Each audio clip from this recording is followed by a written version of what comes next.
Oke, baik. Berarti nggak menutup kemungkinan untuk setelah lulus SMA bisa daftar, tapi harus mempersiapkan mental yang benar-benar dan semuanya harus dipersiapkan dengan baik ya, Kak? Benar banget. Bukannya aku mau nakut-nakutin, tapi aku udah banyak ngeliat teman-teman aku yang balik ke Indonesia nggak selesai pendidikan S1-nya. Karena nggak bisa ngebagi waktu, susah pelajarannya, susah bahasanya. Jadi ya sedih kadang-kadang. Bener. Nah, aku mau Sedikit tanya nih, Kak. sedikit tambahan juga, cuman Boleh. gambaran mumpung tadi disinggung tentang S1, jadi aku juga mau ngasih lihat mungkin beberapa akhir ini juga banyak DM yang masuk, apalagi terutama S1 ya. Jadi aku mau ngasih gambaran S1 di Turki juga bisa hampir sama kasusnya dengan di Jerman, anak-anak S1 Indo di sini, apalagi bahkan ada yang sampai mau mandiri gitu kan, bayar sendiri.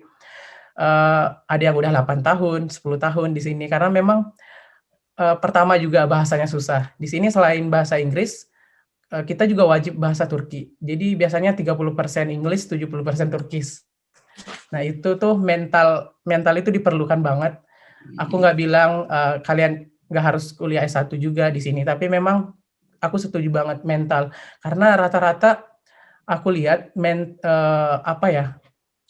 proses kehidupan secara umum itu terjadi pada saat S1 dan itu ketika kita di Indonesia bakal lebih kompleks masalah yang datang, kita lebih bisa mengenali diri sendiri pada saat itu dan ketika udah lanjut S2, kita lebih tenang, bisa lebih bahasanya, ya lebih mengenal diri lah sehingga ketika masalah-masalah itu muncul, kita jauh dari keluarga, jauh dari teman-teman, sahabat-sahabat kita kayak gitu.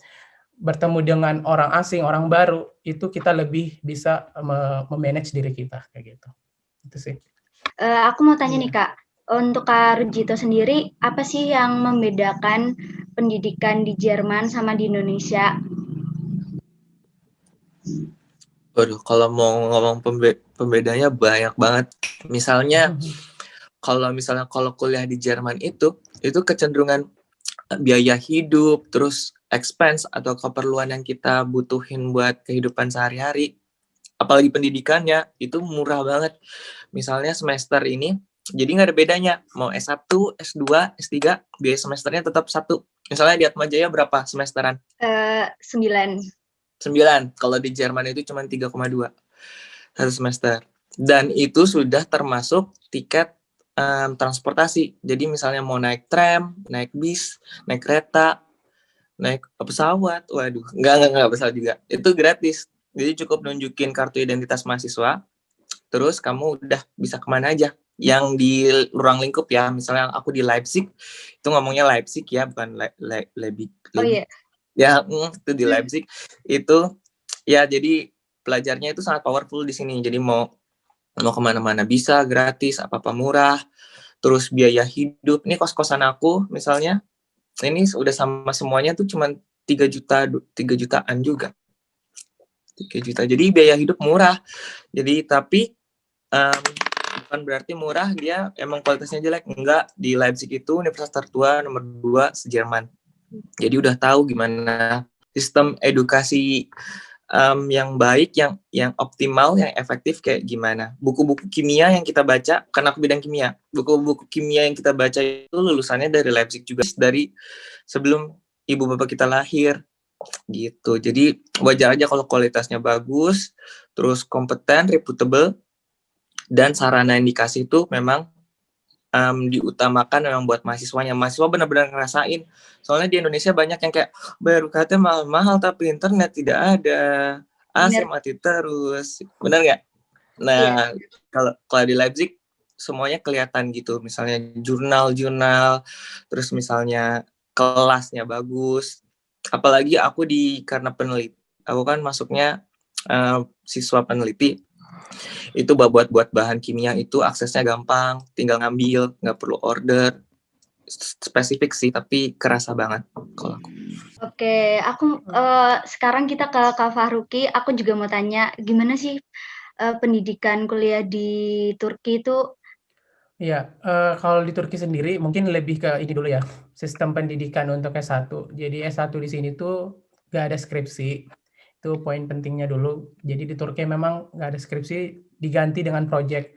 Jadi tiap tiap mereka selesai, sebelum mereka selesai, mereka harus wajib magang dan itu harus sesuai dengan jurusan mereka, bidang mereka gitu.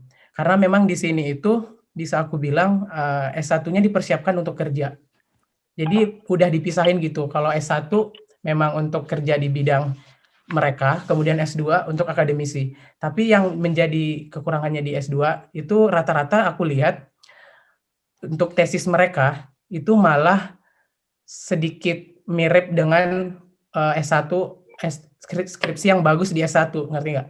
Karena mereka pada saat S1 belum pernah membuat skripsi. Itu mungkin yang aku lihat, nggak tahu itu penyebab atau enggak, tapi yang aku lihat setelah banyak baca tesis mereka itu sedikit simple dibandingkan dengan kita di S2 di Indonesia ataupun di beberapa negara lain. Karena memang kebanyakan lulusan Turki itu kayak dipersiapkan gitu untuk kerja S1-nya. Jarang yang untuk lanjut S2. S2 memang full untuk akademisi dan biasanya juga orang-orang Turki ketika lanjut S2, mereka tuh melanjutkan kayak yang Mas Sugito tadi ke Jerman karena memang Jerman itu salah satu negara terdekat juga dengan Turki. Banyak orang bahkan mungkin kalau Mas Sugito pernah ketemu toko-toko Turki banyak ya di Jerman. Karena orang-orang Turki itu banyak bermigrasi ke Jerman. Karena memang kayak gitu, budaya mereka di sini tuh S2-nya ke Jerman. Nah, kenapa? Tapi untuk teman-teman yang punya minat di bidang historical kayak sejarah dari masa Konstantinopel, Bizantium, kayak gitu-gitu ya. Pokoknya yang sukalah dengan sejarah lebih generalnya, memang Turki cocok buat teman-teman kuliah di sini. Terus juga untuk teknik, di sini juga tekniknya bagus banget. Bisa dibilang aku ngelihat infrastruktur Turki secara langsung gitu memang bagus, tidak kayak di Indonesia misalnya kita buat kita buat fasilitas nih, ya udah setelah dibuat perawatannya kurang. Kita bisa lihat ya faktanya memang seperti itu. Tapi di sini itu terus dirawat. Bahkan aku sendiri yang di kota Kocaeli bisa dibilang Bogor ya. Kalau di Indonesia Bogornya Turki. Aku di bagian di bagian benua Asia Istanbul. Kan Istanbul ini ada 2 benua ya. Potongan dari benua Eropa dan juga benua Asia. Sedangkan aku kuliahnya di benua Asia tapi masih berbatasan dengan benua Eropa. Itu fasilitasnya bagus banget. Pemerintahnya juga bagus dan lanjut ke sistem fasilitas kuliah. Maksud mulai dari segi fasilitas mudah. Alhamdulillah kita juga di sini gratis. Jadi di Turki itu kita punya kartu 3. Jadi kartu pertama itu untuk setiap Senin sampai Jumat. Ini khusus untuk mahasiswa. Kita gratis naik transportasi kecuali pesawat. Kayak gitu. Terus yang kedua, kita dapat gratis makan di kampus khusus untuk siang. Jadi pada saat siang hari sebelum masa pandemi kemarin kita tuh gratis makan. Terus juga akses untuk di beberapa situs-situs pendidikan, ya mungkin juga di Indonesia seperti itu ya, itu sangat mudah. Cuman kalau yang aku rasain sih kemarin misalnya di Universitas Hasanuddin, mungkin kalau di Universitas Indonesia, UI atau top univ di Indo kayak gitu, tapi belum merata gitu di Indonesia. Tapi di sini hampir merata, bahkan aku sendiri yang di Kocaeli Univ yang bukan 5 besar univ di Turki, misalnya ada Istanbul Univ, ada Ankara Univ, ada Middle East Technical University. Hampir sama fasilitas dengan mereka. Yang membedakan cuman mungkin akreditasi secara internasionalnya, kayak gitu. Berarti kayak untuk sistem pendidikan di Turki dan Jerman udah benar-benar terpenuhi ya, Kak?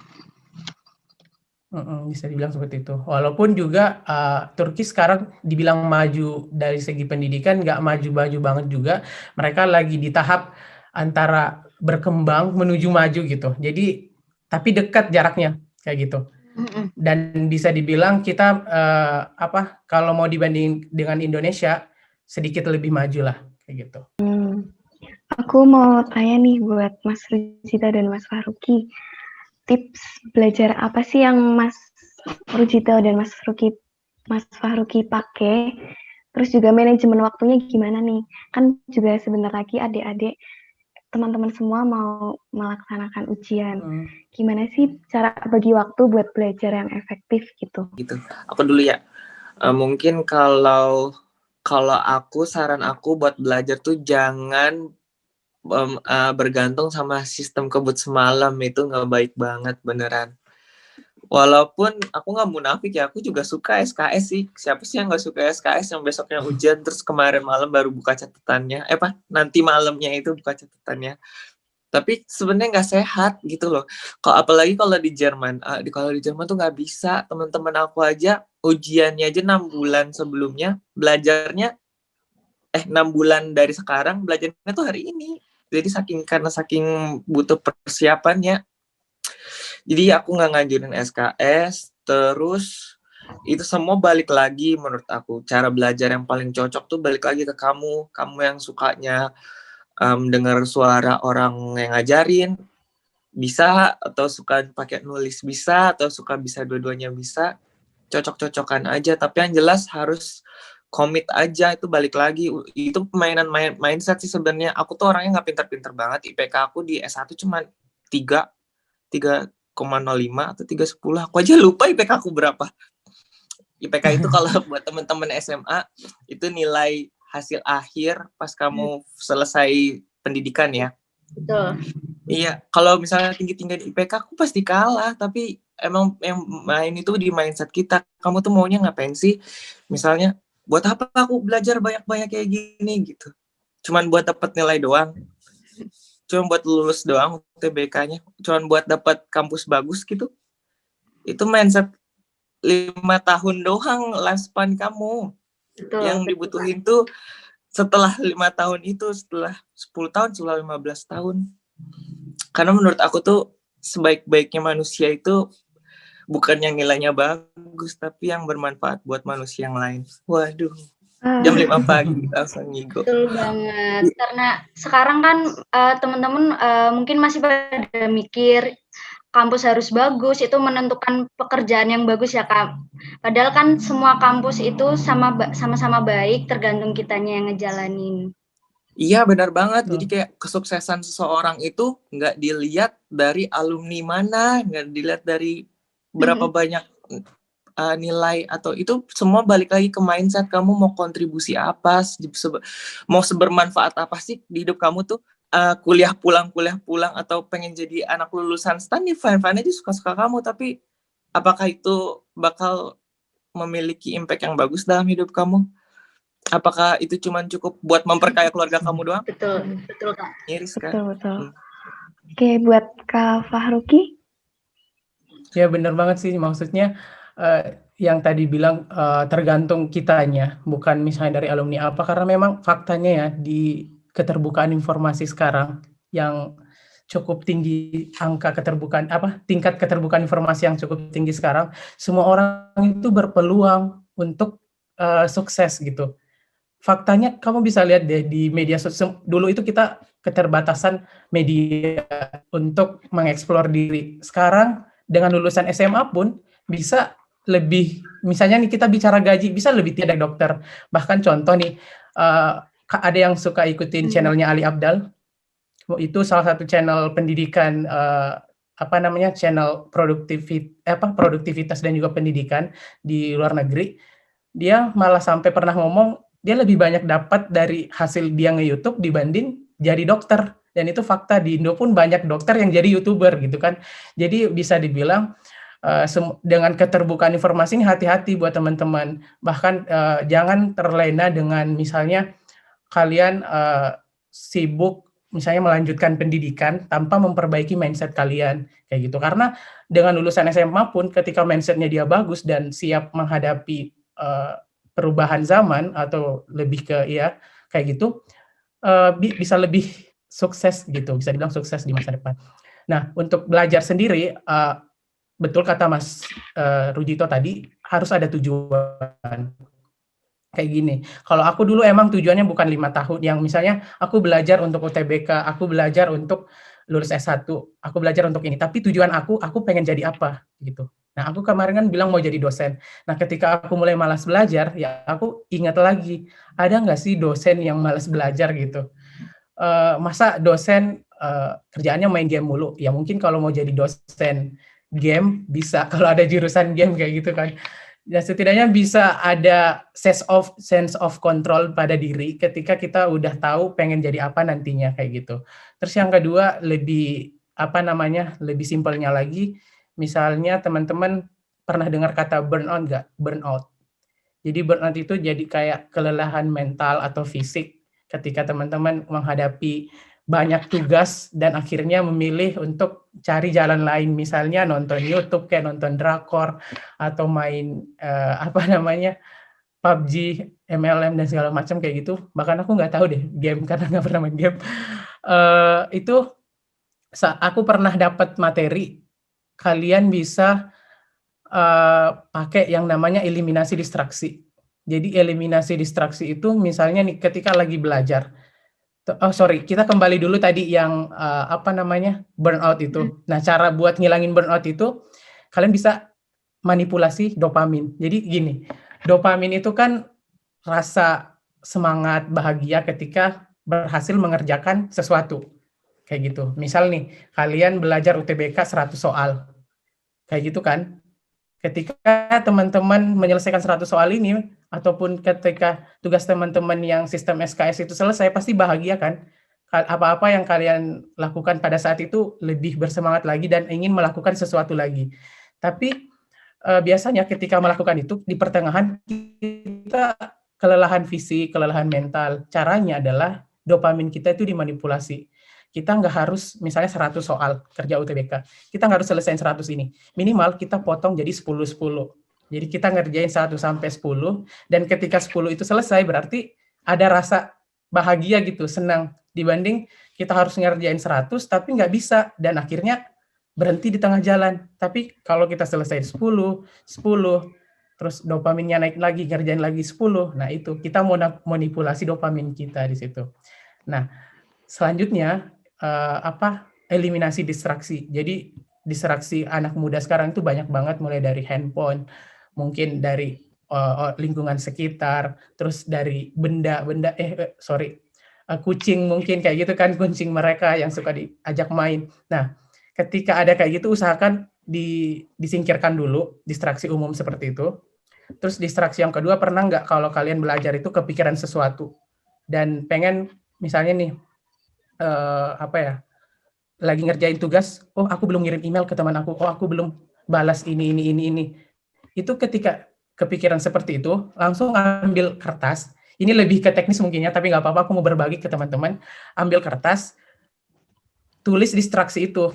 Jadi kan kita itu kadang ninggalin pekerjaan karena merasa pekerjaan yang lain yang kita pikirin itu menunggu gitu. Padahal sebenarnya enggak. Itu cuman mindset kita sendiri. Jadi misalnya ketika distraksi itu muncul, tulis di kertas, dan pasti kamu bakalan bilang, oh iya aku udah ngerjain yang distraksi itu. Nanti setelah belajar baru lembar distraksi itu dibuka lagi, oh iya ini tadi yang kepikiran, baru dikerjain. Jadi jangan sementara belajar, tinggalin pelajaran, kerjain yang distraksi yang muncul di pikiran teman-teman, kayak gitu. Terus yang kedua, pakai target. Mungkin ini udah banyak yang tahu sistem Pomodoro, sistem Pomodoro kan. Ini banyak, tapi belum banyak yang mungkin nonton sistemnya di YouTube, tapi nggak praktekin. Nah, aku kemarin beberapa tahun terakhir penasaran gitu nyoba teknik ini. Misalnya 25 menit belajar, 5 menit istirahat. Itu sebenarnya emang betul terbatasan di sistem otak kita kayak gitu. Kita nggak bisa memaksa otak untuk belajar lama. Itu maksimal tingkat fokus berdasarkan penelitian itu 25 menit. Kemudian kita butuh istirahat 5 menit. Atau misalnya 30 menit, istirahat 5 menit kayak gitu. Itu yang bisa menambah menambah semangat kita untuk belajar. Kayak gitu sih. Oh ya, terus terakhir deh. Bukan terakhir. Maksudnya motivasi ke teman-teman untuk motivasi belajarnya itu, kalian pikirkan apa yang bisa kalian mulai hari ini, yang dimana di masa depan itu kalian membuat diri kamu itu bisa berterima kasih gitu. Jadi lakukan sekarang dan pikirkan nanti kamu akan berterima kasih sama dirimu kayak gitu. Oke, terima kasih untuk Kak Rujito dan Kak Fahruki. Sekarang aku mau tanya, tadi kan ada motivasi dan tips belajar. Pernah nggak sih Kak Rujito dan Kak Fahruki itu mengalami kesulitan saat kuliah di Jerman dan di Turki? Mungkin dari Kak Rujito bisa ngasih tahu apa sih, pernah nggak sih ngalamin kesulitan? Ya, aku dulu ya, aku jawab. Pasti semua orang harus pas ada di lingkungan baru, kita pasti bakal kena yang namanya shock gitu kan. Kita harus bisa beradaptasi juga, harus tahu cara lingkungan mau nerima kita seperti apa. Pasti banyak dong canggung, takut gagal dalam bersosialisasi, takut punya rasa-rasa insecure yang aneh gitu kan. Beda sama di Indo, kalau di luar negeri lebih banyak tantangannya, lebih banyak challenge-nya kan. Aku juga ngerasain pas awal-awal kesini tuh 2016 pas aku master, jadi udah lama. Terus aku tuh mau mesen makan aja bingung, bah gitulah. Nah, berarti kan ada masalah yang harus aku overcome kayak gitu. Jadi kita harus tahu misalnya susah dalam berkomunikasi, kita harus rajin lagi belajar bahasanya gitu. Terus misalnya kalau pelajaran sih selama ini aku nggak begitu kesulitan ya. Mungkin karena aku punya rasa keingintahuan yang tinggi, jadi alhamdulillah sampai saat ini aku belum punya. Tapi teman-teman aku biasanya kalau misalnya kesulitan belajar emang minta tolong, misalnya belajar kelompok atau bisa nanya langsung ke profesornya. Jadi segala sesuatunya tuh udah harus tahu, jangan dipendem terus, nggak baik, nggak sehat. Terus kalau S3, alhamdulillah karena udah adaptasi dari S2 kan nggak ada kuliah ya. Mungkin yang belum tahu, S3 itu kita nggak duduk di kelas. S3 itu ya cuman langsung menyelesaikan masalah yang ada di dunia aja, mau kontribusi kayak gimana gitu. Tapi overall nggak begitu banyak kok yang emang harus cocok-cocokan lagi. Misalnya ada yang orang baru datang sebulan nggak puas, terus tiba-tiba balik lagi ke Indonesia karena nggak nyaman sama lingkungannya gitu. Jadi harus pinter-pinter. Berarti emang dimanapun kita berada, mau sekolah di mana, tinggal di mana itu tergantung kita adaptasi sama lingkungannya itu gimana ya Kak? Iya benar, kayak PDKT sama cewek aja. Tiap cewek kan bisa beda-beda tuh. Betul banget. Jadi buat teman-teman yang kayak masih takut atau masih aduh kuliah gimana nih, dapat temennya gimana, terus dosennya kayak gimana, jangan takut, yang penting dilewatin aja, dilalui. Pasti lama-lama teman-teman nanti bakal adaptasi sama lingkungan sekitar, bakal ngerti gimana sih ngadepin teman yang kayak gini, dosen yang kayak gini. Untuk Kak Fahruki sendiri, pernah nggak ngalamin kesulitan pas di Turki? Jadi ngalamin kesulitannya itu di awal-awal semester, karena memang aku bilang tadi ya, di sini itu 30%-nya bahasa Inggris, 70%-nya Turkis. Jadi memang kewajiban award di beasiswa YTB itu dari S1, S2, S3 wajib dapat fasilitas kursus bahasa Turki di tahun pertama. Dan bahasa Turki itu benar-benar bisa dibilang bahasa alien. Aneh. Terus kita itu mikirnya dari belakang. Jadi kalau misalnya di Indonesia sedikit ini, di Indonesia misalnya aku pergi ke pasar. Jadi kalau bahasa Turki ke pasar, pergi aku kayak gitu. Jadi kita selain mau mikirin tugas, kita mikirin bahasanya juga gimana. Belum lagi kalau misalnya dosennya ya memang mereka native kan, bahasa Turkinya lancar dan segala macam, kita harus mikir 2 kali, kita harus memproses bahasa mereka 2 kali di otak. Nah, cara menghadapi itu sih sebenarnya aku lebih ke percaya ke diri sendiri kalau aku bisa kayak gitu. Terus yang kedua, percaya deh kalau emang mungkin ketika di Indo ya kalian belajar bahasa Turki, belajar bahasa Inggris itu akan terlihat susah. Tapi kalau udah ada di lingkungan orang-orang yang memang berbahasa Inggris atau berbahasa Turki, itu akan lebih mudah proses untuk belajarnya kayak gitu, belajar bahasanya. Terus juga kadang nggak tahu kalau di negara-negara lain, tapi kalau di Turki sendiri pengalaman yang aku dapetin selama 1 semester, dosennya itu mengerti gitu kalau kita foreigner atau orang asing. Jadi mereka ngerti kita orang asing. Jadi untuk dari sisi perlakuan mereka ke mahasiswa asli Turki dengan mahasiswa asing itu beda gitu. Mereka ngerti. Terus kalau cara ngejelasin mereka ke orang-orang asing itu beda juga kayak gitu. Lebih apa ya? Mereka lebih punya cara tersendiri biar kita lebih paham. Kemudian oh iya, mungkin kalau S1 S2 di sini tuh ada 2, ada by coursework, itu mirip banget di Indonesia. Misalnya kita ngambil mata kuliah, kita nyelesain mata kuliah.